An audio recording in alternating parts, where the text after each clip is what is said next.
Hello and welcome to the Microphotonics Imaging Laboratory here in Allentown, Pennsylvania.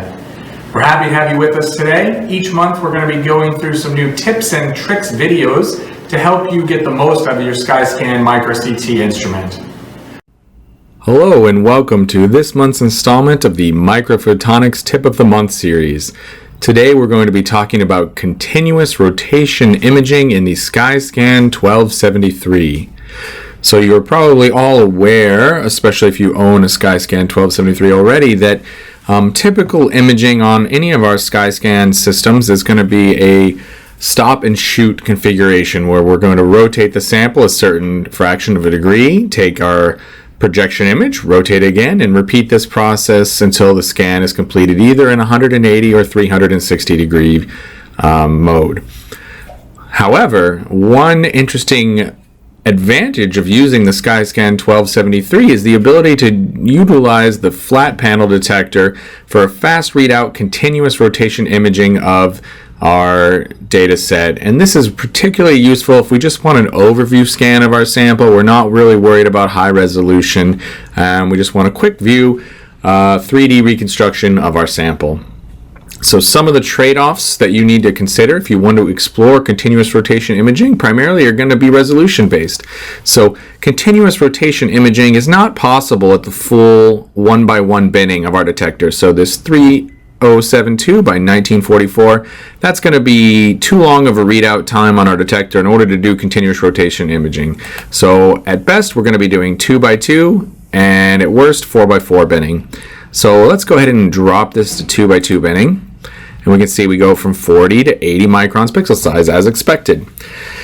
So we've already lost our resolution by half, but we can make up for that again in scan time. So this is the real consideration. So after we have our sample in the instrument, we position our live view where we like it. We should go ahead and rotate through a number of orientations, make sure our sample is well centered and well mounted. In this case, we're only going to be doing 180 degrees of rotation, so we know that we have plenty of air on both sides. This is also important for continuous rotation imaging. The faster we scan the sample, the less and less data we will get from the edge of the image all the way to the center. So the center will always be very well populated with data, but if your sample was filling up the full field of view here from left to right to get you the maximum possible resolution, you'd probably want to use the slowest continuous rotation imaging mode to try and produce a data set with the least amount of artifacts. For this one, again, this is just a fast scan. We just want an overview of this bottle full of tablets just to see if there are any tablets that are out of spec from what we would expect without worrying about high resolution views inside each tablet. So now that I'm happy with where I positioned it, I'm happy with my resolution, I can go ahead and hit my scanning parameters menu and bring that up as normal. So just like always, we're going to specify a prefix. So we're going to do a 1.5K continuous imaging scan.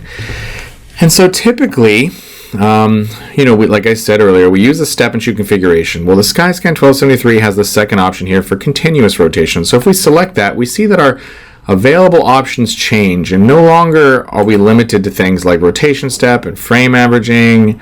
If we do this, we also lose our ability to do ring artifact corrections or to ring artifact reductions.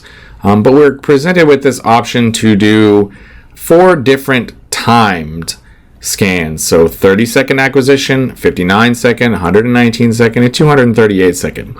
Now, since we have a pretty thick filter on the sample, since there's a lot of inorganic content in these tablets, if we were to pick something like 29 seconds and try and say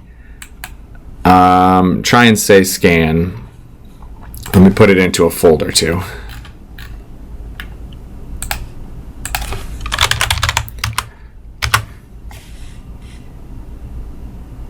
We would get a warning that says scanning with continuous rotation and the speed will have a better quality using the 4x4 binning. And so this is telling us that if we were to acquire this, we can of course do it by clicking no, but that we're going to have a lot of artifacts in our data set likely because the readout time at this spot size large and filter size is still somewhat long for doing continuous rotation imaging, especially over only a 30-second acquisition window.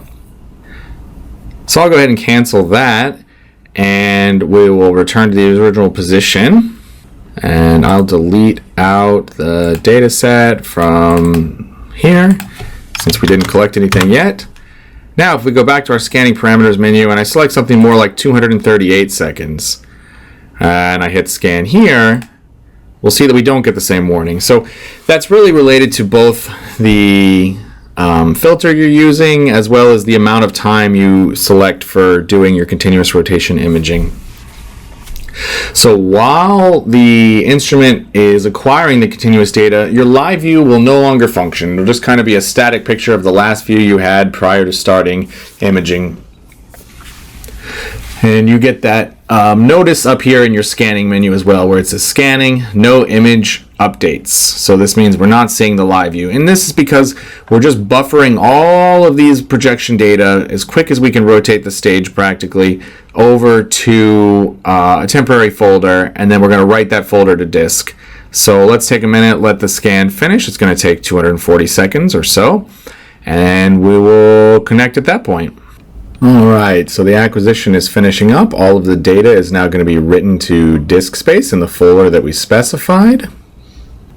And now our scanner is back live for our control. So if we turn back on the X-ray, turn on our live image view, we'll see we're right back where we started. So if we were to open in Recon,